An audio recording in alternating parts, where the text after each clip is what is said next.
So hello friends, welcome back to my channel Rekha Pahadi with new blog. तो आज है रक्षाबंधन। सो आप सभी को रक्षाबंधन की हार्दिक शुभकामनाएं। सो ऐसे ही आप भाई बहनों का प्यार, सबका प्यार एक दूसरे के लिए बना रहे। सो गाइस, कल जैसे कि मैंने शॉर्ट्स में बताया था कि भद्रा होने की वजह से 30 को रक्षाबंधन नहीं बनाया गया। तो मैं भद्रा की आपको एक स्टोरी बताना चाहूँगी। सो कहते हैं कि जब भद्राकाल पड़ता है तो हमें राखी नहीं बांधनी चाहिए अपने भाइयों को। तो ऐसा क्यों है, इसके पीछे एक स्टोरी है जिसमें कहा जाता है कि जो शुभ खाती रावण की बहन, उसने भद्रकाल के समय रावण को राखी बांधी थी। तो उसके बाद से रावण के बुरे दिन शुरू हो गए थे एंड यहाँ तक मतलब उसकी मृत्यु तक हो गई थी। तो भद्रकाल में राखी बांधना बिल्कुल भी शुभ नहीं माना जाता है। हमेशा रक्षाबंधन श्रावण मास की पूर्णिमा को मनाया जाता है, क्योंकि वो बहुत ही शुभ मुहूर्त होता है। पहले टाइम पे ऐसा होता था कि उस टाइम पे कैलेंडर नहीं हुआ करते थे। कैलेंडर ये आजकल ही चल रखे, उस टाइम पे कैलेंडर नहीं होते थे। तो लोग नक्षत्र ग्रह वगैरह को देखकर किसी भी त्यौहार का या किसी भी जो भी फेस्टिवल होते थे तो उनको वो उस हिसाब से देखकर मनाते थे। तो आजकल तो कैलेंडर चल गया, तो इसलिए हम लोग हमेशा हमें पता रहता है कि हाँ इतने डेट को हमारा बर्थडे तो हम उस टाइम पे सेलिब्रेट करते, इतनी डेट को ये तब उस टाइम पे सेलिब्रेट करते। पर पहले टाइम पे ऐसा नहीं होता था। पहले टाइम पे लोग ये श्रावण मास, ये मास, वो मास, ये सब देखकर हर चीज़ डिसाइड किया जाता था। जैसे कृष्ण जन्माष्टमी को ले लीजिए, कृष्ण जी 21 जुलाई को पैदा हुए थे, पर उस टाइम कैलेंडर ना होने की वजह से तो वो जिस नक्षत्र उसमें पैदा हुए थे तो उसी हिसाब से सेलिब्रेट किया जाता है वो त्यौहार। तो वही बात है, जैसे जैसे टाइम बदलता जाता है हर चीज़ें बदलती है, हर उसमें चेंजेस आते हैं। एंड कहते हैं कि कोई भी जो शुभ कार्य होता है वो ब्रह्म मुहूर्त में करा जाता है। तो ये ब्रह्म मुहूर्त क्या होता है ये मैं आपको बताना चाहूँगी कि ब्रह्म मुहूर्त कहते हैं कि जब ब्रह्मा विष्णु महेश जब तीनों देवता साथ में होते हैं तो उस टाइम पे की गई पूजा या कोई भी चीज़ बहुत फलदायी होती है। और भद्रकाल एक ऐसा समय होता है जब ये तीनों देवता साथ में नहीं होते, तो उस टाइम पे ये कोई भी पूजा मान्य नहीं मानी जाती है। सो राखी को लेके जैसे हर त्योहारों के पीछे कोई ना कोई कहानी होती है, तो ऑब्वियसली सी बात है राखी के पीछे भी कहानियाँ बहुत सारी है। तो मैं ज़रूर आपको बताऊंगी, मुझे जो कहानी पता होगी, मुझे अब बहुत इंटरेस्ट आता है ऐसे कहानी बताने में। तो कहते हैं एक बार इंद्र की फाइट मतलब राक्षसों के साथ हो रही थी और वो मतलब पराजित हो रहे थे, वो जीत नहीं रहे थे उन राक्षसों से। तो फिर इंद्राणी को इंद्र की बहुत ज़्यादा फिक्र होने लगी, तो उन्होंने एक घोर तपस्या करी और उस तपस्या के माध्यम से उन्होंने एक रक्षा सूत्र निकाला, रक्षा सूत्र का आह्वान किया। तो जिससे वो रक्षा सूत्र को उन्होंने इंद्र की कलाई पर बांधा और उस रक्षा सूत्र के बांधते ही इंद्र की विजय निश्चित हो गई और वो जीत गए। तो पुराने ज़माने में जब राजा महाराजाओं का टाइम होता तो आपने देखा होगा कि जब वो किसी युद्ध में जाते थे तो उनकी पत्नियां अपने पति के हाथों में एक रक्षा सूत्र बांधती थी। तो तभी से ये सारी रक्षा सूत्र, रक्षाबंधन का ये प्रचलन था। पर पहले टाइम पे पत्नी अपने पति को जब वो युद्ध में जाते थे तो ये रक्षा सूत्र के उससे बांधती थी। पर जैसे जैसे समय बदलता गया, जैसे जैसे टाइम चेंज होता गया, जनरेशन बदलती गई, तो ये रक्षा सूत्र रक्षाबंधन में बदल गया और ये भाई बहन का पर्व कहलाने लगा।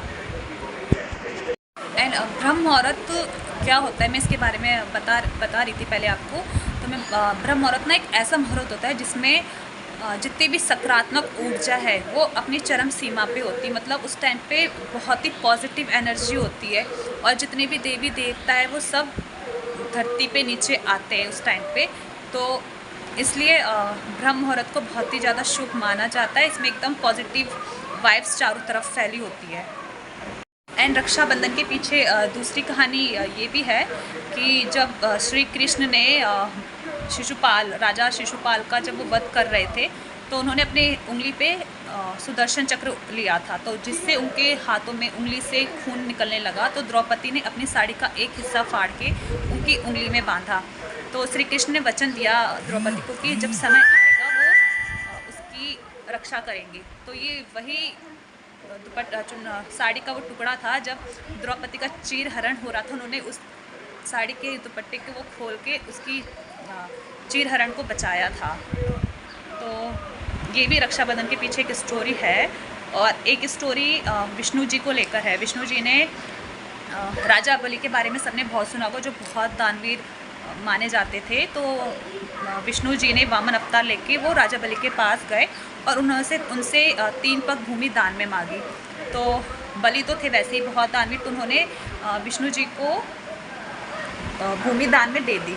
तो 2 पग में ही विष्णु जी ने पूरी पृथ्वी को नाप दिया था। तो जब उन्होंने बलि से पूछा कि अब मैं तीसरा पग कहाँ रखूँ, तो उन्होंने कहा कि आप तीसरा पग मेरे सर पे रखिए। तो ऐसा करके उन्होंने बलि को वहाँ पाताल लोक में भेज दिया था।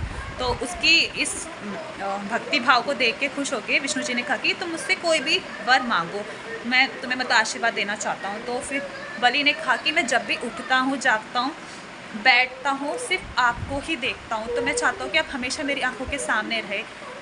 तो भगवान विष्णु जी अपने ही वचन में फंस गए और उन्होंने उन्हें ये आशीर्वाद दे दिया, जिस वजह से उनको 24 घंटे हर समय वो उनके पास ही रहते थे। इससे माँ लक्ष्मी को बहुत चिंता होने लगी कि अब वो क्या करे। तो नारद के कहने पे कि वो बलि को अपना भाई बनाए, तो वो बलि के पास गई और उनके सामने रोते हुए बोली कि मेरा कोई भाई नहीं है, मुझे राखी बांधनी है करके। तो बलि ने अपना हाथ आगे बढ़ा के माता लक्ष्मी से राखी बंधवाई और बदले में अपने पति को वापस वो अपने लोक में लेके चली गई।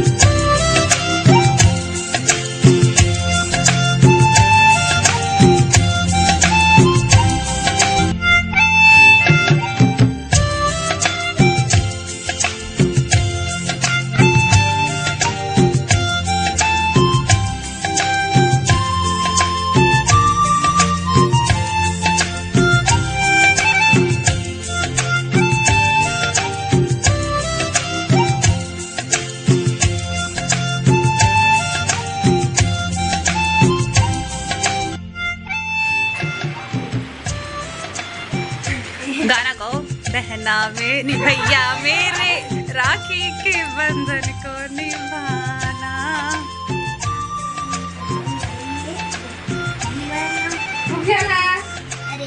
तुम्हारे तो वो डायलॉग होना चाहिए जो आजकल चल रहे हैं। बाबू राव को कौन सा चल रहा है यार एकदम आजकल बहुत चल रहा है ना, वो तो वो नहीं है, पैसे नहीं है क्या, कौन से डायलॉग चल रहे हैं आजकल इंस्टाग्राम में। अब एक आंख बेचनी होगी, अब किडनी बेचनी होगी वाली। तब से तो अर्नब चिल्ला रहा था भाई कोई आ नहीं रहा, कोई आ नहीं रहा। खाओ खाओ तुम लोग खाओ ना, मैं तो बना रही हूँ। चलो मैं भी रिदम की मिठाई टेस्ट करती हूँ। चलो रिदम तुम लोग खाओ ना, चलो खाओ। हाँ भाई वो भैंस ना था, इन दोनों को ही भाई बहन बनाना चाहिए था भाई। देख लो यार इनका बेचारी का पूरा मुंह भर दिया। एक इनकी मस्ती यहाँ पे शुरू हो चुकी है ना। हाँ। अब जब तुम तीनों एक साथ बड़े हो जाओगे भैया, जब एकदम यंग उसमें आ जाओगे, क्या करोगे सही में। ये वीडियो देखना फिर अपनी, क्या करते थे तुम बचपन में, हैं? ऐसी बूढ़ी हो जाएगी। मतलब कितने ऐसे बच्चे हैं यार ये, सही में इतनी बड़ी है वो तुमसे, तुम्हारी एज की है वो भी। 10 साल का भी फर्क नहीं पता चलता है। बच्चे सब बराबर हो जाते हैं, जैसे यंग होते हैं ना सब एक जैसे दिखते हैं फिर। अक्षरा को भी बुलाओ। अब जो सारे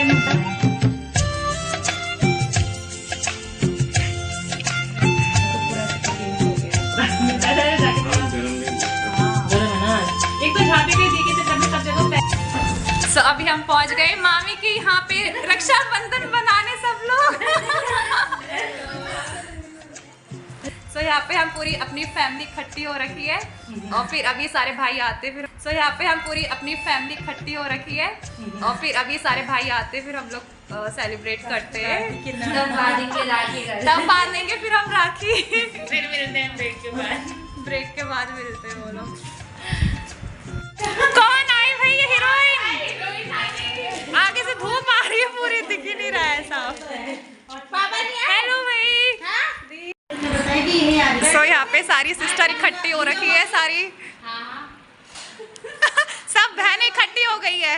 हंसा की वीडियो तो बहुत चली थी जब इसकी शादी थी, तो आपने सबने देखी होगी इसकी शादी।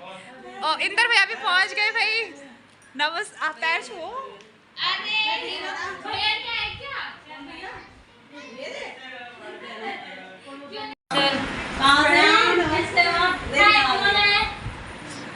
मम्मा सब उसकी मम्मा को ही पूछ रहे।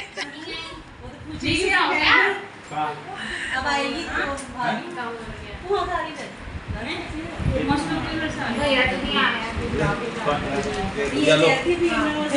ये मुझे दे दो। अब इतने सारे रखे हुए हैं। यहाँ पे है पीछे था, मैंने कहा पीछे की मेरी बता दी।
यहाँ पे संजू भैया बैठे हुए, हंसा एंड तुलसी। तो यहाँ पे सबका भी फोटो सेशन चल रहा है। ना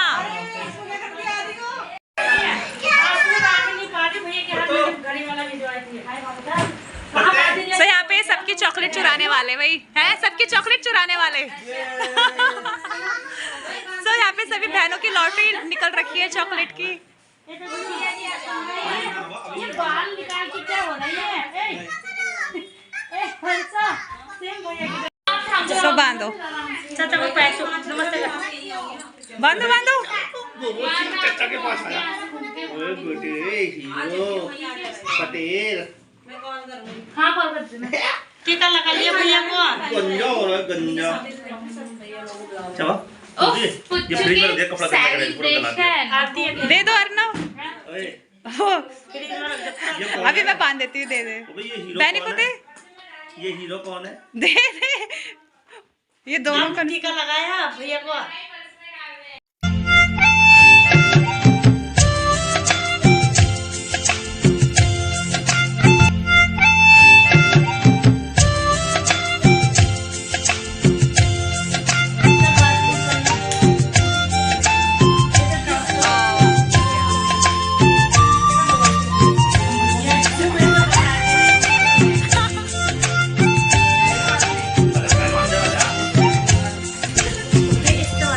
सो अब मैं यहाँ से जा रही हूँ। सो हंसा चलिए अब हम चलते हैं। Bye bye. चलो बाय बाय संजू भैया, हम भी जा रहे हैं। बाय। अभी आ रहे वहीं। हाँ अभी आ रहे हैं भाई। वहीं। चलो बाय करो भाई। बाय बाय सबको बाय। चलो बाय बाय बाय।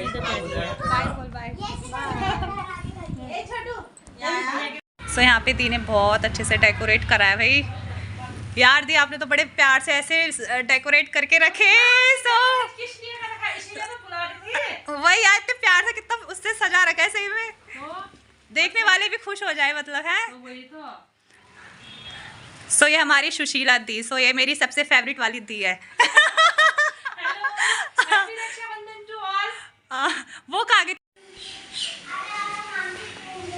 चलो भाई।